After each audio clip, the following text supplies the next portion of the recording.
Halo sahabat Indo Mantul News. Oke, kali ini kita out dikit guys. Di luar dunia militer tapi masih nyangkut-nyangkut ke geopolitik nih, yang bisa menyeret citra Indonesia di mata dunia. Di mana baru-baru ini Indonesia, negara kita pun disebut-sebut oleh beberapa media asing telah menjadi titik transit minyak Rusia, Iran, bahkan Venezuela menuju negara-negara lain seperti Tiongkok. Nah, yang bikin greget katanya aktivitas perdagangan ini pun disebut-sebut berada di bawah sanksi negara-negara Eropa. Jadi admin kutip dari banyak sumber berita berikut, dalam beberapa bulan terakhir media internasional telah ramai memberitakan soal aktivitas dalam tanda kutip aktivitas yang misterius nih guys.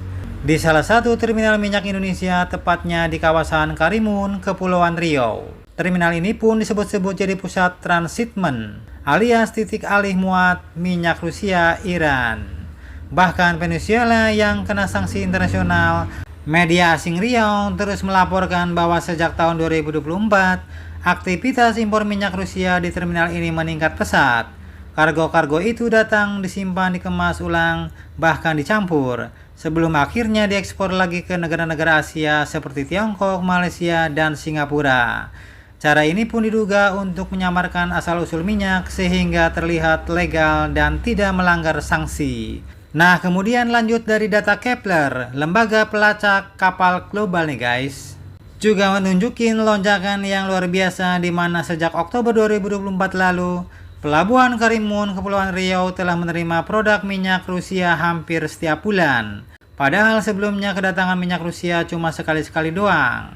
Tak main-main, bahkan media Ukraina yaitu United 24 Media mencatat sebanyak 60% pengiriman minyak ke terminal Karimun sejak Oktober 2024 berasal dari Raski Rusia. Dan lebih panas lagi, beberapa tanker yang membawa kargo itu pun masuk dalam daftar sanksi Uni Eropa dan juga Inggris guys. Nah lo, lantas ini bagaimana tanggapan pihak kita Indonesia? Nah, jadi Kementerian Energi Indonesia sendiri bilang mereka nggak punya info soal ini guys. Soalnya pelabuhan Karimun ini ada di zona perdagangan bebas dan dianggap di luar kewenangan mereka. Artinya aktivitas di sana nggak diawasi langsung oleh pemerintah pusat. Kemudian laporan Ukrainska Pravda dan Badan Intelijen Ukraina juga menyebut bahwa pelabuhan Karimun ini bukan cuma buat transit, tapi juga buat blending alias pencampuran minyak. Jadi artinya minyak yang tadinya dari Rusia atau Iran itu bisa saja keluar lagi dengan label lain guys. Misalnya label made in Indonesia atau made in mana gitulah ya kan. Nah, jadi kalau ini benar maka artinya pelabuhan Karimun sudah menjelma jadi salah satu titik transitmen terbesar minyak Rusia di tahun 2025. Tapi ya sampai sekarang pemerintah Indonesia katanya belum mengeluarkan pernyataan resmi guys. Namun di lain sisi ya, isu ini bisa jadi bahaya, bisa jadi sensitif banget guys.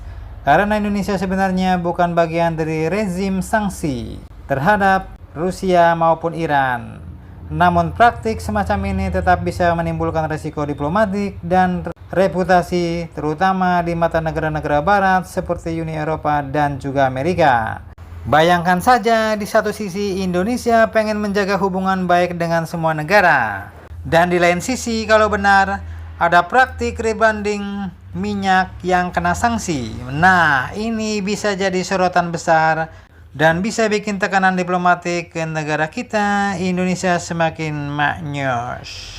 Jadi ya, kalau admin lihat fenomena di Karimun ini nggak cuma soal minyak guys, tapi juga tentang bagaimana jaringan perdagangan global bekerja di balik layar, di mana negara-negara dan perdagangan energi memanfaatkan celah hukum untuk tetap menjaga pasokan dan bisnisnya berjalan. Kalau dugaan ini benar.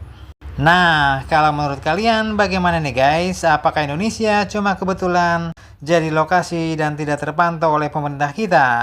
Atau ini memang benar karena Indonesia dan Rusia and the gang adalah CS? Bagaimana menurut kalian tentang hal ini?